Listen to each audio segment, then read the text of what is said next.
Muito boa tarde a todos. Uma honra imensa estar aqui com vocês, agradecendo ao convite da casa, na pessoa da Rosa.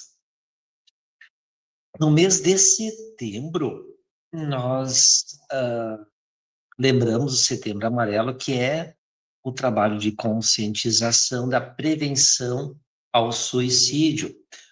Na doutrina espírita, nós usamos outro nome, valorização da vida.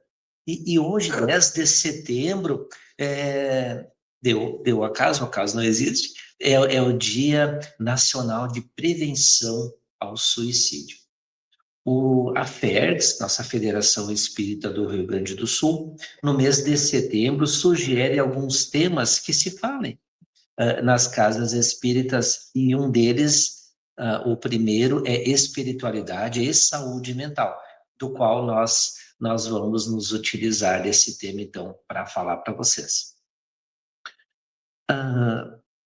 O índice de suicídios, o suicídio ele não é muito propagandeado. As autoridades entendem que quanto menos se falar sobre isso, menos incentivo dá. O importante é nós pensarmos nos modos de que nós possamos, então, impedir ou inibir, mudar a ideia de pensamento de quem se pensa nessas coisas, né? Nós temos alguns sinais evidentes quando a pessoa começa a dizer que as coisas não têm mais graça, né? Que às vezes é melhor morrer, e que as coisas não têm sentido. Então, são os alertas, né, para nós, familiares e amigos, de que aquela pessoa não está muito bem, né, no seu pensamento. Então, é sempre importante esse alerta que a gente gosta de falar para todos vocês. A saúde mental, para nós que vamos falar sempre na visão do nosso mestre incomparável Jesus, nós vamos, junto com a espiritualidade, falar sobre saúde mental, porque nós entendemos que as duas andam sempre de braços dados. Não conseguimos separar a saúde mental da espiritualidade. Alguns autores sugerem que a saúde mental vem sempre da nossa desconexão com Deus. Para nós, isso faz todo o sentido, porque quando nós lembramos, e na definição de Jesus, que para nós é a melhor de todas, ele chama Deus de Pai Nosso. Quando ele diz Pai Nosso, e quando a gente não entende isso, porque às vezes a gente imagina Deus de uma forma distante, longe, impossível de ser acessada. Nós vamos lembrar na Gênesis, no capítulo 2, quando fala de Deus, a misericórdia divina, né, naquele item, onde então Allan Kardec nos lembra, dizendo assim, que para algumas pessoas, e aqui a gente vai lembrar dos séculos de ensinamentos, com todo respeito sempre aos outros ensinamentos, mas nós aprendemos, né, nos séculos de existência, que Deus é um Deus, às vezes terrível, às vezes ele é duro, vingativo, né, que nós precisamos temê-lo em vez de amá-lo. Então, a doutrina espírita nos traz de um outro ponto de vista, numa outra visão de Deus. Mas, na Gênesis, então, Allan Kardec disse, como podemos imaginar, e para algumas pessoas imaginam, um Deus distante, um Deus longe, imparcial, né? Que não se preocupa com os filhos. Se na definição de Deus, ali no Livro dos Espíritos, na primeira questão, né, quando Allan Kardec pergunta, que é Deus? Então, é muito interessante que Allan Kardec não pergunta quem é, né, ele pergunta que é, o que é, né, o que é Deus. Então, da nossa, e aí vai uma sugestão para a leitura de vocês, para estudo, né? O que é a resposta da número 1. Mas nós vamos dando um spoilerzinho, claro.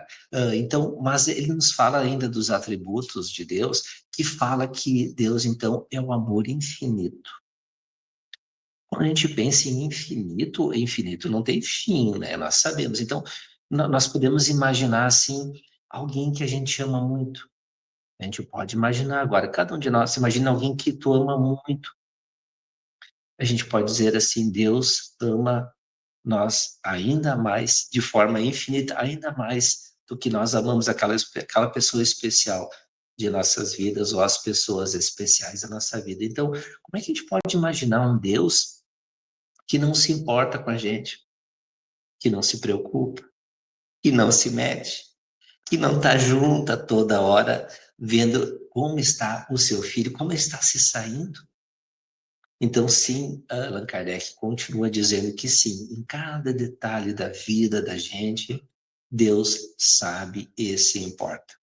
Evidentemente que o perfeito Pai, como Ele é, Ele nos permite, nos dá liberdade para fazermos aquilo que quisermos, porque a lição vem para nós de uma forma ou de outra. Nós que escolhemos, se ela vem pelo amor ou vem pela dor, de que maneira que a gente quer aprender, sempre fica do nosso bel prazer. Mas ele por meritocracia, né? Pelo nosso mérito, ele nos permite, então, que nós conseguimos fazer as coisas. Uma das coisas que a gente pensa e que não é, mas é a pura verdade, é que nós todos somos feitos das nossas escolhas, daquilo que eu escolho para mim, e nós conseguimos escolher de acordo com as nossas oportunidades. Essas oportunidades são dadas por Deus, procuradas por nós, é verdade, mas dadas por Deus. Então, quando a gente começa a pensar em saúde mental, sem o nosso pai, aí a gente começa a ver que a gente está afastado do, do, da grande saúde nossa mental, que é Deus. Então, quando a gente pensa assim, e as questões mentais, que é uma epidemia, né? A saúde mental, a gente consegue ver assim nos tempos modernos, nunca foi tão grave, né? Tão difícil, tão duro, porque nós vivemos assim, falando em metáforas, né? Parece que nós temos assim muita necessidade, muita fome das coisas, né? Nós assim, nós temos uma fome avassaladora das coisas, mas parece que nós temos a nossa boca é pequena porque a gente não dá conta de saciar a nossa fome, a gente sempre está procurando, a gente nunca está satisfeito. Então essa procura nos faz esquecer daquilo que nós já somos, daquilo que nós já adquirimos. E aí vai bens materiais ou as nossas qualidades, né, que vão forjando a nossa personalidade. Todas essas questões nós vamos esquecendo na procura, na ânsia de ter mais e ter mais e ter mais. Então é importante que a gente comece a se situar.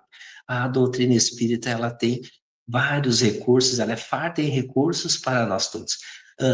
Eu sempre gosto de dizer assim, os autos, né? O autoconhecimento, o autoamor, todas essas ferramentas nos são úteis.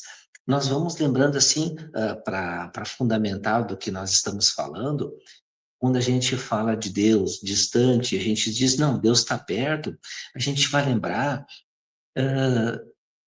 do que a gente vê no Evangelho de João, no capítulo 14. Nos ilustra muito bem a proximidade de Jesus e de Deus. Porque Jesus, para nós, sempre vai ser a figura que vai nos ligar a Deus. Ela é o nosso padrão. Quando a gente quer ver, mas o que, que Deus faria, é só olhar no que Jesus faz ou fez para nos ensinar.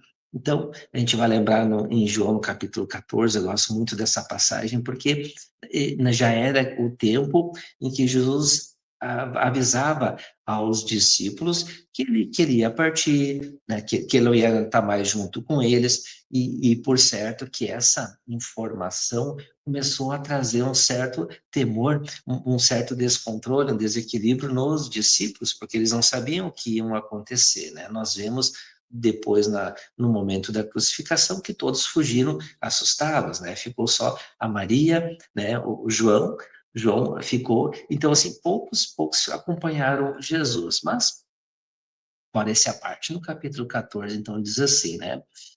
Jesus diz: não turbe o vosso coração. Aí Jesus já começou a nos ensinar, né, de forma terapêutica, nos falar sobre a ansiedade. Não com esse nome, mas a gente já pode pegar. Alguém já ouviu falar em ansiedade? Depressão? Sim, né? Porque são os males do século, né? Mas essas duas questões de ansiedade e depressão, não com esse nome, mas sempre existiram em todos os tempos. Então, antigamente se dizia melancolia, né? Quando a pessoa não tinha motivação para levantar, não conseguia trabalhar, né? Uns tinham uns apelidos pejorativos, mas na verdade era uma doença. Não vista como hoje, mas já era. Então, tinha depressão e ansiedade. Ah, a gente vai falar um pouquinho mais delas depois. Mas então Jesus diz: não turbe o vosso coração, né? Não se preocupe. Ele também já disse em outra oportunidade: a cada dia basta o seu mal. Então Jesus nos ensinando: vamos nos acalmar, porque nesta calma, nessa paz que ele tem, que Jesus conquistou, é que a gente vai começar a conseguir a enfrentar as nossas dificuldades que todos nós temos. É muito interessante ver que todos nós, ninguém está livre de nada, né? As coisas, as dificuldades da vida vão acontecendo conosco. Por mais estruturado que sejamos, por mais calcados em todos os recursos que estejamos, às vezes um abandono de um ente querido, de um companheiro, de uma companheira, pode nos desestruturar de uma forma que nós não conseguimos mais reagir. De outra forma, um revés financeiro, uma morte de um ente querido, nos derruba de uma maneira tal que nós não temos força para levantar. Então, a saúde mental, ela é sempre muito frágil, muito delicada quando nós não temos alguns conceitos básicos. A gente não fala que a saúde mental depende de uma causa, porque, na verdade, ela é de múltiplas causas, né? Então, cada um de nós é um mundo em separado. Cada um de nós tem a sua história. É muito difícil generalizar. Então a gente tenta fazer isso, mas na verdade cada um de nós tem a sua particularidade quando se fala em espiritualidade e também saúde mental. Então Jesus diz, né, não turbe o vosso coração. Primeira coisa, vamos nos acalmar. Então, no dia de hoje, nas nossas dificuldades, vamos seguir o ensinamento de Jesus. Não vamos mais turbar o nosso coração, vamos nos acalmar. Dentro daquilo que a gente tem para resolver, vamos nos acalmar e vamos pensar. E ele continua dizendo: crede em Deus e crede também em mim. Há muitas moradas na casa do meu pai. Ele continua ali no capítulo 14, né? Se não fosse assim, eu vou teria dito. Então, assim, tem tantas coisas, o mundo é tão grande, é tanta coisa que a gente não conhece, não sabe ainda. E a gente, às vezes, o nosso mundo é tão pequeno, né? Às vezes, tão ruim, tão difícil, e ele é grandioso, ele é lindo. Então, Jesus continua dizendo que eu vou e vou lhes preparar o caminho. Aí Tomé, né? O Tomé, aquele discípulo que tinha que ver para crer, né? Ele diz: não, não, Écio, mas nós não sabemos para onde é que tu vai e também nós não sabemos o caminho, né? Só falta dizer, não vem com essa aí que não vai dar. Tu tem que dizer para nós qual é o caminho, para onde é que tu vai. Aí Jesus diz, né? Eu sou o caminho, a verdade e a vida. E ninguém vai ao Pai se não passar por mim. Ninguém, olha só, é muito interessante isso aí. Então, o nosso mestre, que é o nosso modelo, ele diz que ninguém vai a Deus se não passar por ele. Quer dizer o que isso? Que das nossas questões particulares, tudo que nós precisamos fazer, nós precisamos passar por Jesus. Quer dizer o quê? Imitá-lo nas suas ações, naquilo que ele nos deixou, nos seus ensinamentos. Nós vamos lembrar da questão 625 de O Livro dos Espíritos, que Allan Kardec, então, questiona, né? Ele dizendo assim: qual é o tipo mais perfeito que Deus tem oferecido ao homem para que sirva de modelo e guia? E a resposta, que todos nós sabemos qual é, mas ela é muito significativa, então, é Jesus. Mas às vezes a pergunta contém mais ensinamentos que a resposta até. Se a gente conseguir ler ela de forma bem devagar, a gente vai entender muita coisa. Olha só a pergunta, vamos repetir. Qual é o tipo? O tipo é o modelo, né? O jeito, qual é o tipo mais perfeito que Deus tem oferecido ao homem? Deus não impôs, Jesus, notem, Deus ofereceu, né? Deus ofereceu Jesus para nós. Quem quer seguir ele pode seguir, quem não quer vai seguir num outro momento. Isso é certo. Porque se ninguém vai a Deus se não passar por ele. Então, um dia, né, uma outra encarnação vai ter que seguir a Jesus. Então, eles, né, que tem oferecido ao homem para que sirva de modelo, assim, então, vamos imitá-lo, né, olha a dica, né, faz igual a ele, vai dar certo. Claro que a gente tem as nossas limitações, não consegue, não é bem assim, não é tão fácil assim, né, seguir todos os ensinamentos, porque nós precisamos ter a certeza, a gente precisa interiorizar muita coisa, a gente lê e às vezes não faz sentido, a gente acha que não é assim, a gente acha que é só uma palavra bonita, mas e não consegue fazer. Então nós estamos no nosso passinho e aos poucos a gente vai conseguindo, né? Se a gente lembrar assim da máxima da doutrina espírita, né? Fora da caridade não há salvação. E agora a gente entendeu o que é a caridade, né? Então, a gente tem outros exemplos, né, tipo, de um Chico Xavier, do Divaldo Pereira Franco. Então, a vida em prol dos outros. Então, isso é a salvação do quê, né? Salvação das nossas imperfeições, da mudança de pensamento e de comportamento, e aí vai. Mas, seguido, então, no Evangelho, capítulo 14. Então, ninguém vem ao Pai se não passar por mim. Aí Felipe pergunta a Jesus, mas Jesus, né, mestre, nos mostre o Pai.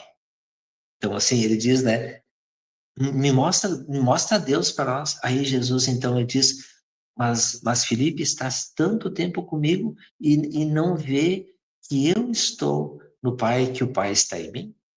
Então, mostra a proximidade de Jesus e de Deus. Eles não são um só, mas estão juntos, né? Existe até uma questão de uma tradução em espanhol, né? Somos uno de um, né? Então, as pessoas dizem, Deus e Jesus são o mesmo, porque, né? Mas tem essa questão da linguagem. Mas, então, que a gente consiga pensar nisso, né? Nessa conexão com Deus é importante para a nossa saúde mental. Nós temos vários características para a gente medir a nossa saúde mental. Agora, o que a gente se engana muito, achar que ter saúde mental, ter uma vida equilibrada, é aquele risco retinho, né? Retinho, não acontece nada, eu nunca brigo, nunca fico triste, tá tudo certo sempre, né? Isso não é saúde mental, gente, porque a saúde mental são as diferenças, os pontos equilibrados. Por exemplo, vocês já viram um eletrocefalograma, um eletrocardiograma, né? Ele é cheio de curvinha, né? Cheio de pontinhas para cima e para baixo. Eu sempre digo assim, se ele tiver retinho, o que aconteceu? Morreu, né? Então, nós vamos morrer também. Se nós tivermos retinho, não existe a nossa vida não é assim. Então, assim, nos momentos que a curvinha está para cima, são os momentos felizes, né? Quando dá muito certo o nosso trabalho, a gente conquista uma coisa que queria muito, se forma numa escola, conhece alguém importante, são os momentos felizes. A gente tem que aproveitar, tem que celebrar. Tem que aproveitar mesmo, né? O celebrar não quer dizer beber, tá, pessoal? Celebrar é ser feliz por isso. Os momentos que a nossa vida está nas curvinhas para baixo, são os momentos que nós precisamos entender que são da nossa reeducação. Nos momentos das dificuldades, que nós aprendemos, trabalhamos mais, nos esforçamos mais, o progresso é mais rápido na linha de baixo. Quando na linha de cima a gente se deita no sofá e fica, né? Mas na linha de baixo que a gente procura se esforçar mais, conseguir adquirir as coisas e a gente cresce. Por isso, nós precisamos criar a nossa casquinha das dificuldades para que a nossa tolerância, a frustração se cresça com isso. Não é qualquer coisa que nos derruba, e isso é importante para a nossa saúde mental. Então, lembrar que aquelas ondas que são a saúde mental, a conexão com Deus nos favorece todas essas questões. Lembrando então, pessoal, que todos nós temos as nossas dificuldades. A grande questão é como eu lido com as minhas dificuldades. Que nós possamos procurar dentro de nós, e com a ajuda, às vezes, da casa espírita, dos grupos de estudo, das palestras. Notem que a mensagem que a nossa amiga leu de inicial fala justamente da conexão de Deus com nós outros, né? Então, que isso é importante. Lembrar do nosso Pai Nosso, realmente, que ele faz toda a diferença em nossas vidas. Lembrar dos ensinamentos de Jesus, lembrar de todas as coisas que nós aprendemos e para que a gente possa, assim, se fortalecer. Agora que a gente está indo para o final da palestra, lembrar, pessoal, e desejar a todos vocês que nós tenhamos sempre na nossa saúde mental a preocupação como nós temos com a saúde física normal do corpo. Sem a saúde mental equilibrada, nós nos prejudicamos, nós ficamos sempre à margem das coisas que nós podemos fazer com mais intensidade. Quando nós deixamos que a depressão nos vença, e notem que a depressão, no conceito de Joana de Ângeles, ela sempre diz que a depressão é a não aceitação de alguma coisa. Então, se eu me sinto deprimido, procure na sua gênese, na sua origem, o que eu não estou aceitando. E depois que a gente entender, fica mais fácil de entender. A questão da ansiedade, né? A ansiedade é sempre no futuro, mas sempre coisa ruim, né? E por quê? Por que tem que ser coisa ruim sempre? Por que essa preocupação excessiva, né? As pessoas, e muitas pessoas, precisam de remédios para dormir. Já não é que a gente procura nos remédios a solução, né? Eu brinco assim, a gente toma remédio para dormir e outro remédio para acordar. Porque quando acorda de manhã tá ruim, tá mal, né? Então, os remédios são importantes, mas e a origem, o porquê, né? Então, procuramos no porquê a solução das nossas dificuldades. E que nessa nossa conversa de hoje a gente possa relembrar mesmo, né? E pensar em Jesus, em Deus, e pensar como está a minha saúde mental, como eu me encontro. O que eu faço para mim? Quais são os meios que eu encontro para soltar a pressão que todos nós temos no dia a dia? Quais são as coisas que eu gosto de fazer? O que me traz felicidade? O que é bom para mim? Notem que nem tudo que é bom é importante para nós. Nós temos que saber separar as coisas. O que é realmente importante para mim, para essa minha evolução espiritual, essa minha caminhada nessa encarnação. A gente está no nosso horário, eu queria agradecer a oportunidade que vocês me dão sempre de falar, desejando a vocês, então, muita saúde mental e que a felicidade encontre vocês sempre de braços com Deus e com Jesus. Muito obrigado e que assim seja.